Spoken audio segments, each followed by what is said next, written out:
The fat side will go to the opposite, this side right here.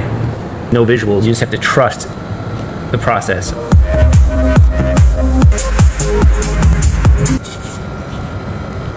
Okay.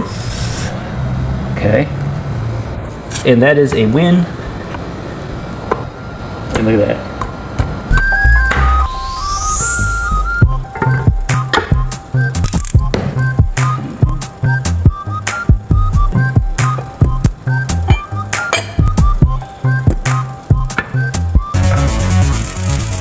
So this last step takes a lot of prep work even now.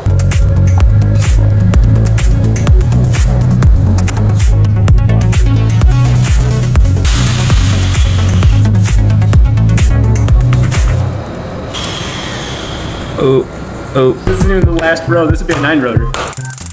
Number 3 is going in opposite of top dead center.